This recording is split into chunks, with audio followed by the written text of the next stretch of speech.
actually are things that might have is some data you can actually look into at that point. Well, uh, yes. I mean, okay. You can think of um, the PISA league tables. You know, the educational league tables, international ones. So you'll find that I think Shanghai, Hong Kong, all the East Asian countries come out on top. In terms of science and maths, right? Maybe Hmm. you're aware of that. And I'm saying, Hmm.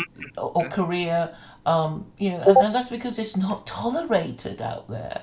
You just don't do it. You'll be disgraced if you have children outside wedlock, and this rule is still very strong in East Asia, Well, and so here's that the maybe issue I have explains there. it.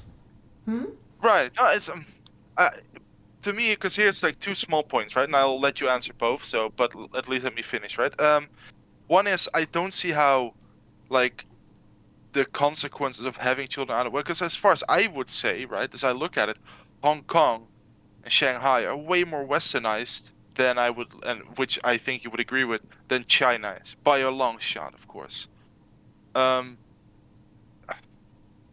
so I don't like. Is that more of a like something? I would agree that it's something the more like likely in grind or ingrained in East Asian cultures, of course, that a certain no go for kids out of wedlock. But like I don't see how that social pressure, that shame, or I don't know how you want to call it, really results in any of the things that make marriage specifically great. Because I know that people that have heterosexual or whatever, like a solid marriage foundation, still can have kids out of wedlock. Are you sort of saying that you don't see necessarily why having illegitimate offspring is dysgenic? Is that what you're saying? You don't see why it's Well, bad? yes and no. Yes, in the sense that I can understand why it is, but I don't have any like solid grasp on it because I'm gonna be honest here, I have no like solid evidence, No, no. right, I for mean, that. I don't. I mean, okay. You can Right, sort of okay. look to the statistics. I mean, Ann Coulter, she did a sort of anti-single mom thing, and she basically collated all the evidence and said, look, the statistics for convicted prisoners, it shows that 70% of them come from fatherless homes, and this I idea, agree, yeah. yeah. So it's like it's so conclusive. It's like, how high has it got to be for people to think, well, maybe we shouldn't do it. And then we know that Jamaica, which is a very high crime society, has an Mm. 86% illegitimacy rate.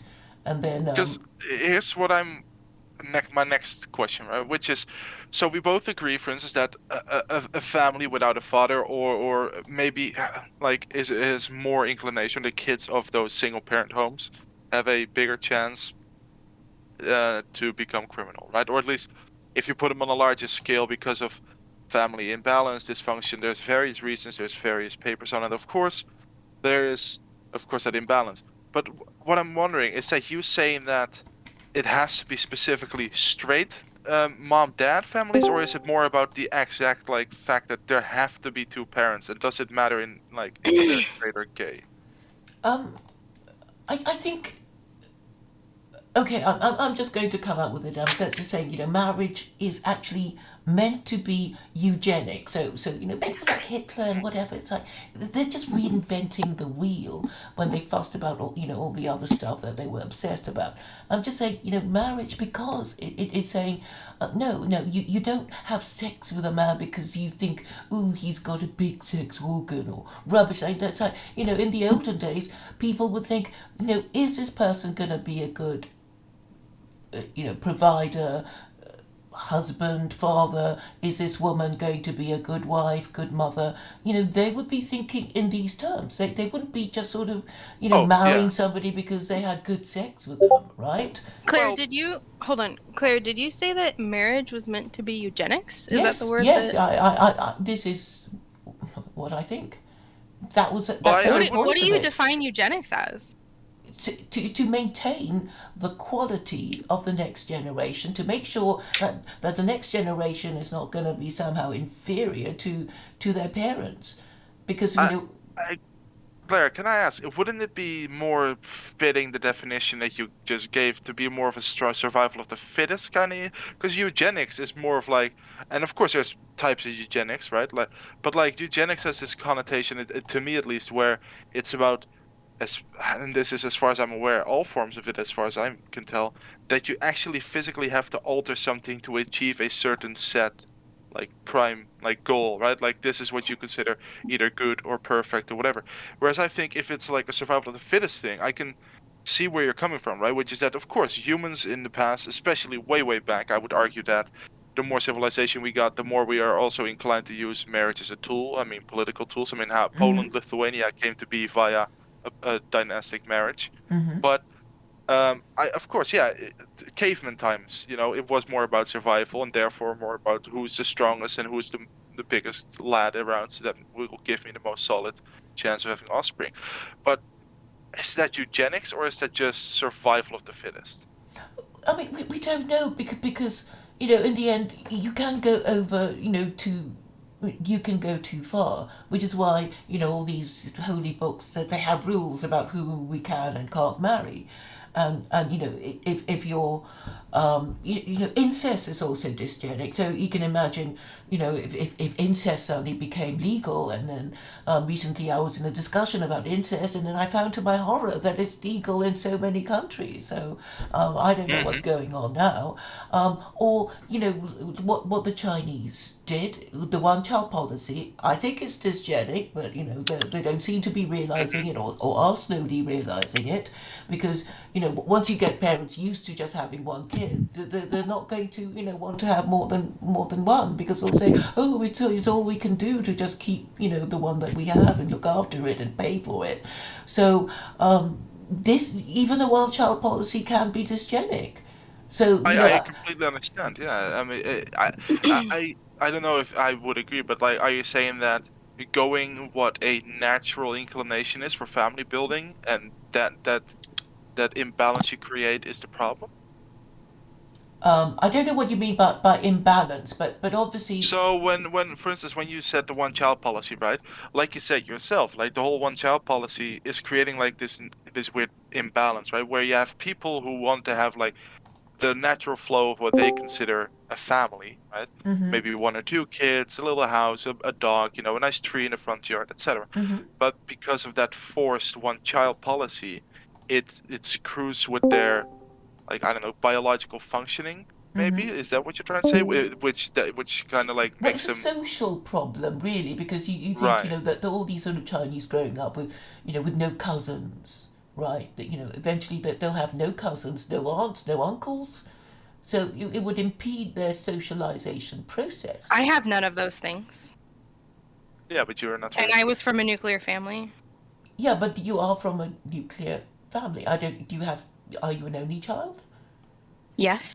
Hmm. Well, To, I'm to not make a saying point. every only child will be this or that, but we're just talking about the statistical probability, the general trend. There will always be outliers and exceptions. So I hope people just won't take anything I say personally. Oh, I am no, no. talking about social trends.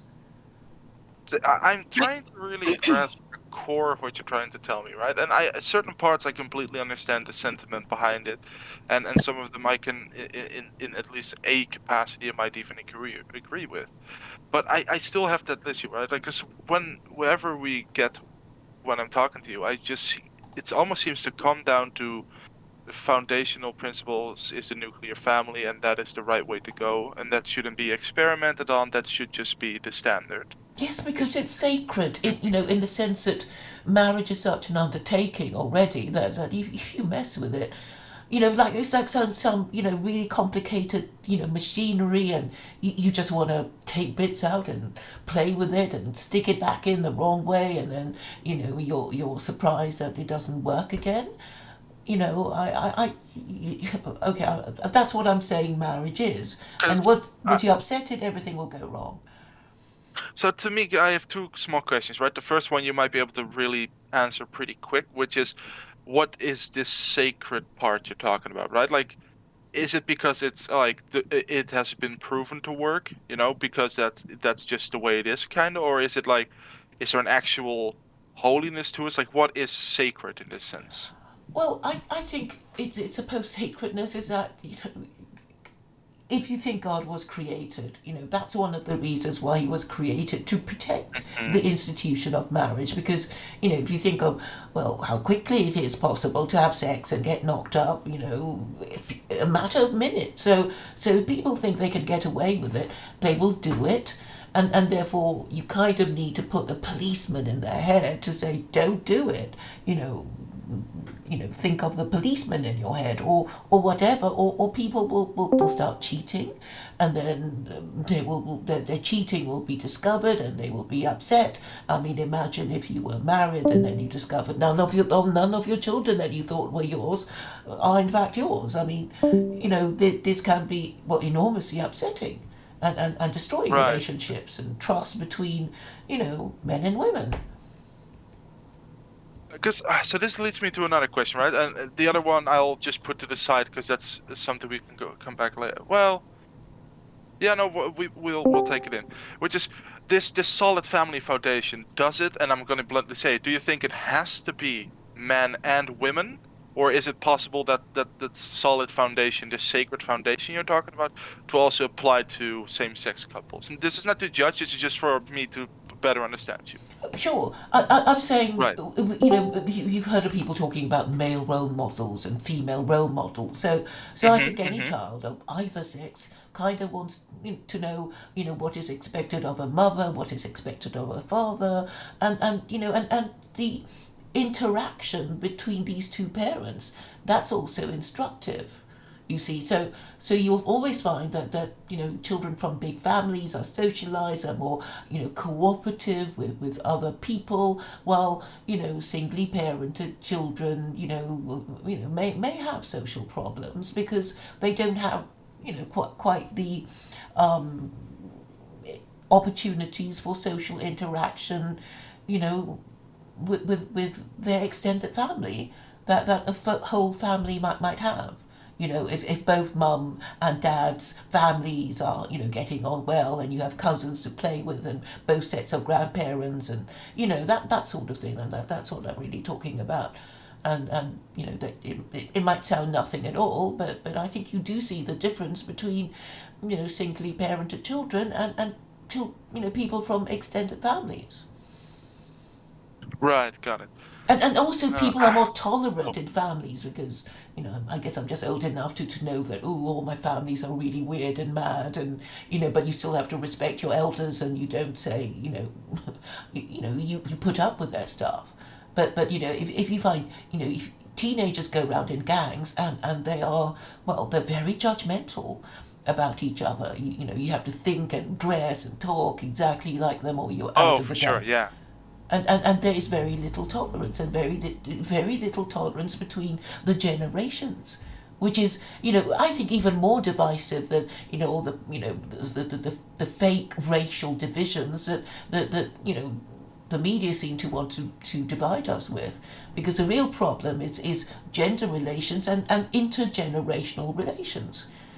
I can And see that. Yeah. yeah, because one of the more interesting things about COVID is how the younger generation would kind of laugh about it, like, oh, it's boomer remover, and before that it was like pillow day is coming up, so you can tell that they don't think much of the boomers. And there've been a few books coming up, like the boomers, they spent our inheritance and they still want us to vote Democrat, you know. Oh, I'm not aware of those things, but I that can be something I can see happening for sure. Ah, I remembered the question again, and this might be a small step back, right? Which is, you mentioned how which to me is just to hear you out, right? You said like the sacredity of marriage was kind of protected by the conception of God, right? That like we created God to protect the institution of this quote unquote sacred institution of like a solid family marriage. Mm-hmm. But as I look at it, right, and please let me know what you think about it. It's that, as far as I'm aware, didn't religion actually do it the other way around? Why, right? Where religion kind of took in marriage instead of marriage taken in religion. Gosh, I mean, we don't know, do we? I mean, it's very I chicken mean, I'm or not saying egg. there's like, of course, I can 100% prove it, but when I look at like historical development, right? Whenever we see religion, one of the things they try to kind of monopolize is marriage, right? Because, and it could be for various reasons. I'm not saying it's a right or bad thing to do. I'm just saying what I tend to see when I look at papers some of my professors wrote because they had to do like their exams a couple of years ago, or longer than that. They also seem to kind of suggest that it's not necessarily people co-opting religion to protect the sacredity, but religion taking something and making that the sacredity. Well, possibly, but okay. This is another one of my little ideas about how Shoot, go Neanderthal for it. man was superseded by Homo sapiens. So people say, oh, Uh-huh. we wonder how it could have happened, and the Neanderthals were so clever and whatever. But I think we know they kind of didn't operate the specialization in the male roles. They were nomadic, and the men and women kind of did the same work, and the same duties, and it was okay. This is just what I thought, and then the Homo sapiens, they discovered marriage, and they were just better able to organize themselves once they Wow. practiced marriage, and that's why they won all the wars, and and that's the The Right. most extinction prevailing theory. theory that I've heard of why Neanderthals stopped existing is that we probably bred them out of there was two sort of things together in conjunction, right? They were in small bands. They worked best in small bands of people, and we had slightly larger bands, which made us a little bit more flexible for the invariability of nature, but also we very likely bred them out of existence. Because that's one of the what V And pointed out. It's does that one make of the sense when I theories. say we bred them out of existence? Does that follow, or do we need to explain that? I don't quite see it, but So Well, I we, mean, we Claire, were I breeding would. with them. We have many of us, not all humans, but many of us have about up to 5% Neanderthal DNA in our genes. So what that means is that we were breeding with them. And so they had very small bands, and then they have humans breeding with them. Probably they were bred out of existence, right? They Well, had Homo sapien / Neanderthal children, and eventually there just wasn't any Neanderthals being born. That's like one of the very strongest theories.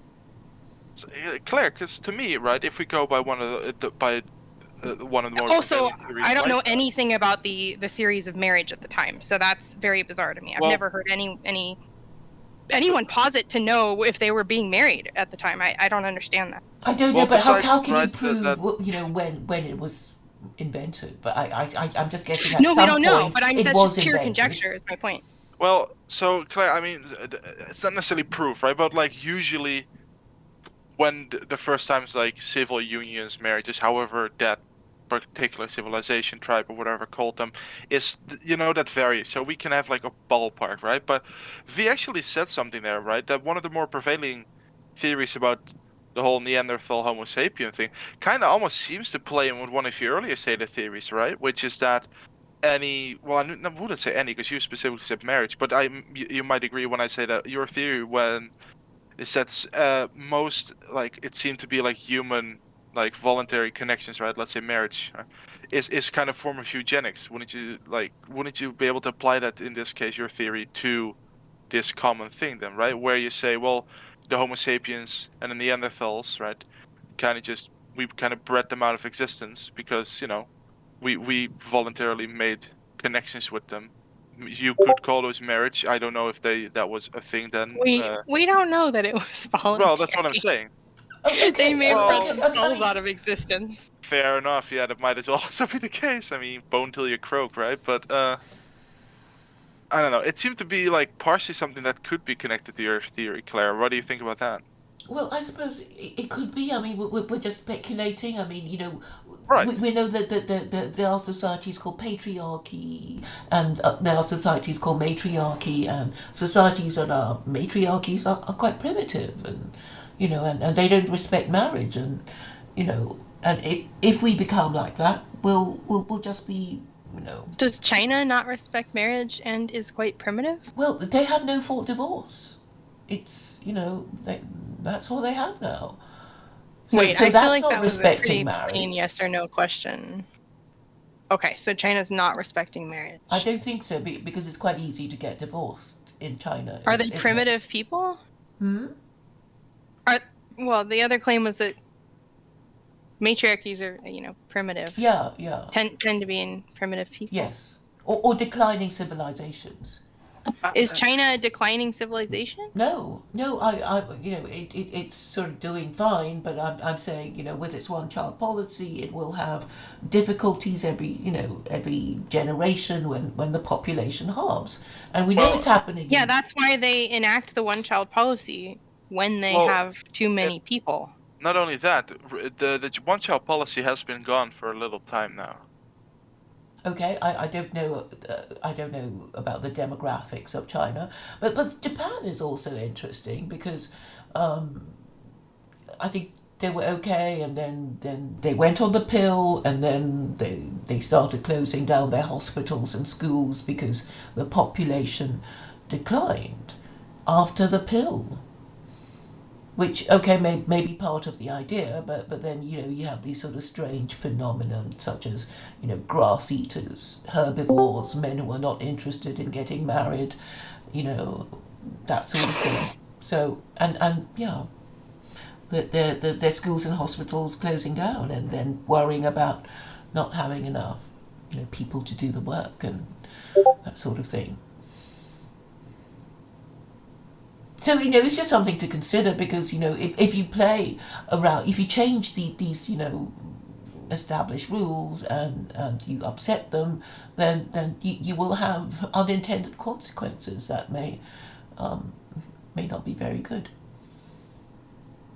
But I think we kind of see the problem now because there will be men and women who would like to get married but can't find anybody who want to get married, and they can't afford but and the government doesn't care because house prices are unaffordable.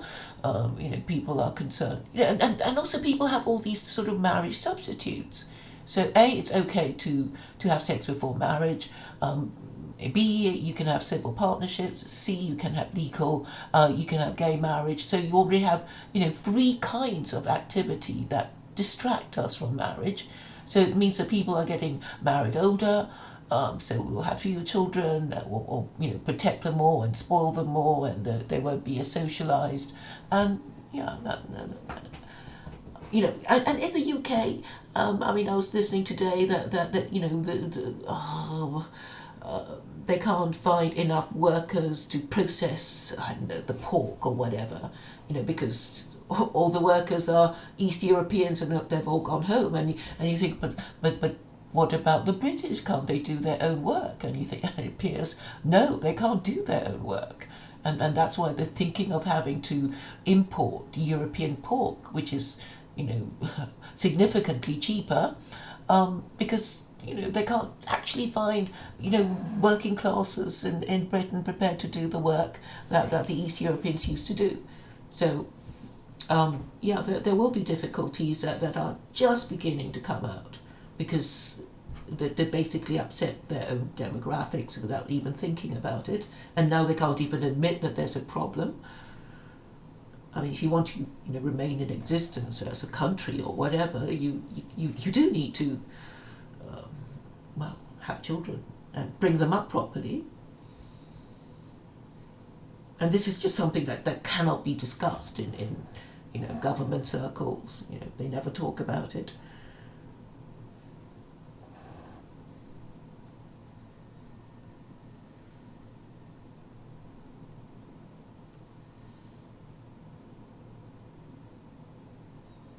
Hello, everybody.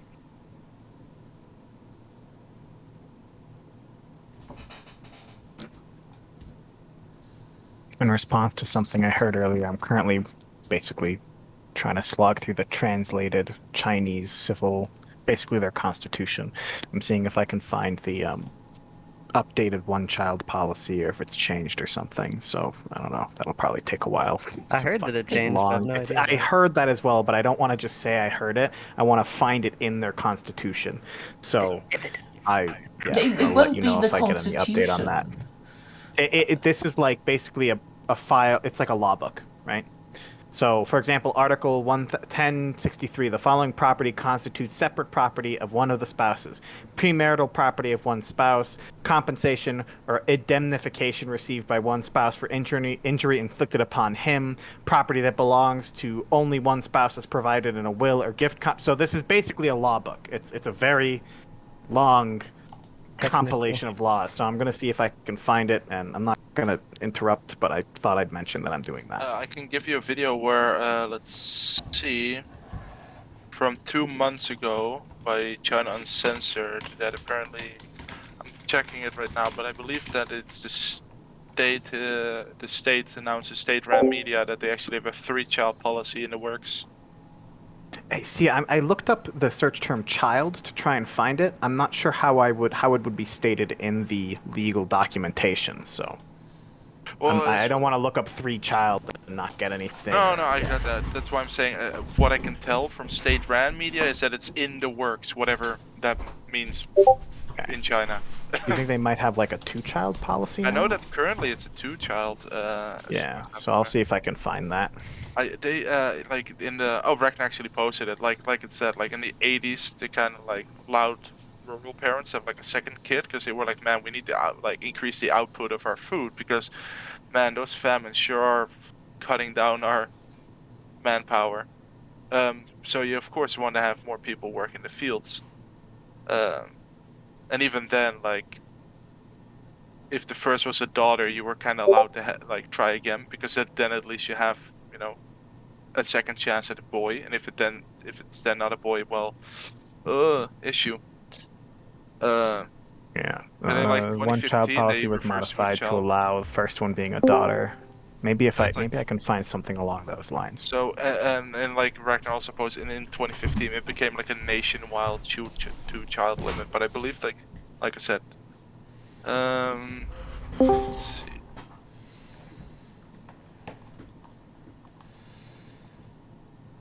It's actually quite interesting reading this documentation. I'm glad I was Very able to find it. This is a 2020 copy of this documentation, by the way, so it's up to date.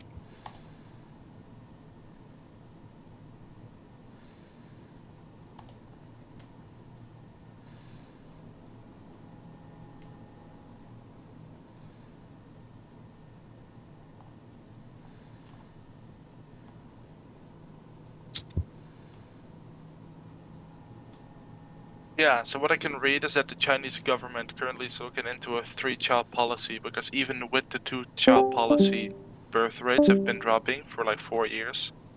So they kind of are like, oh shit, even when we give them a second kid, it's not working. And so they're like, fine, one more kid then. Let's make it 3. Yeah. And I'll see, and the thing that, because I've heard of it, I know I've heard of it, but I'm trying to find really the official, like, this is the article, this is what it states, you know, that kind of thing. So I'll keep at it. I'll keep you guys posted if I find anything.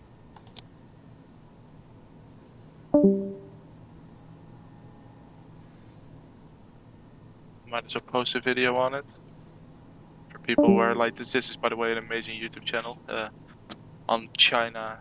Is this some general. Lounge One text? Oh, here it is. Okay. Yeah. No, the YouTube channel in general is amazing if you want to, for instance, like the recent developments, especially, for instance, with China and India, is very interesting. He interviewed like Indian former major on like what his ideas on how India should approach this whole border problem with China and stuff. It's good stuff. And him being of Chinese descent and a lot of his staff, I believe too, they actually, you know, not just use Western sources, like they use state-run media of China and they translate it, and it's good stuff. Unfortunately, you know, going back to Hong Kong for him isn't really possible anymore. But it mentions like very niche stuff like the internal struggle between Xi Jinping and What's that guy that looks like a toad? He's pretty famous.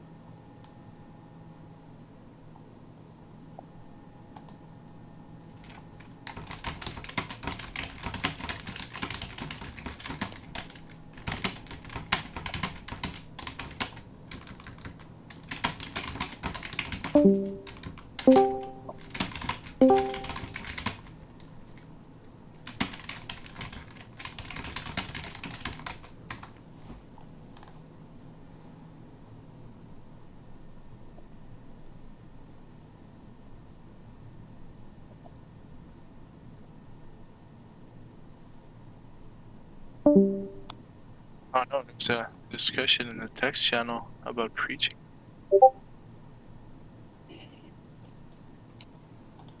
It's gone quiet.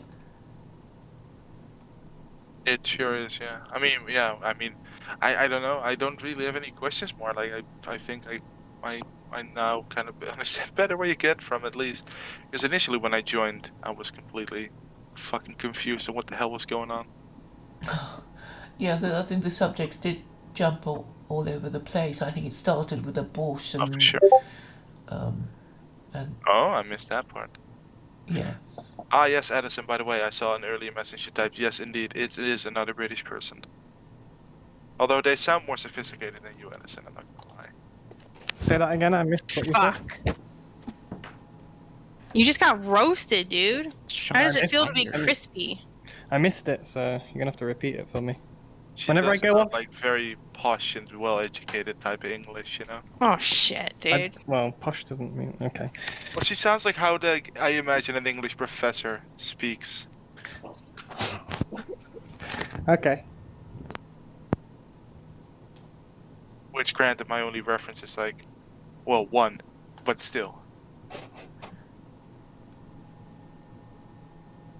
I'm really proud of everyone. Good job, guys.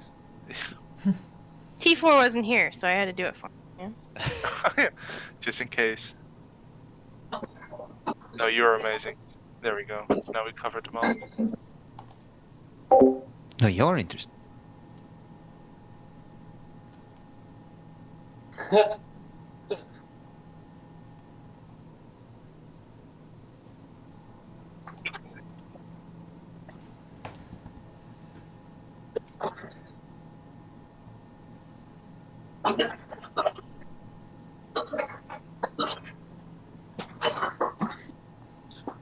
Oh god, Hooky Joe only now appeared. He should have been there. It was one hell of a ride.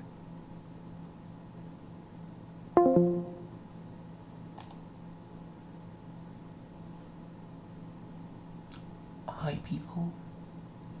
I've just left. I've left the VC there. I'm now back talking to you, reading the chat. I guess. Did you hear anything interesting? I don't know. Okay. Leven, do you want to? Are you still there? Maybe you want to join me. I don't know. No, he's not. He's gone. It's only effluent for you.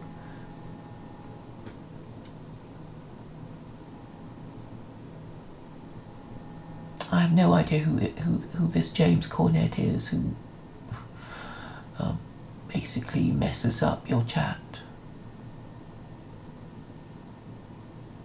Okay, I think we've got most of what I'm going to say on record.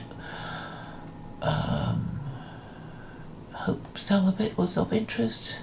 Thank you for coming by.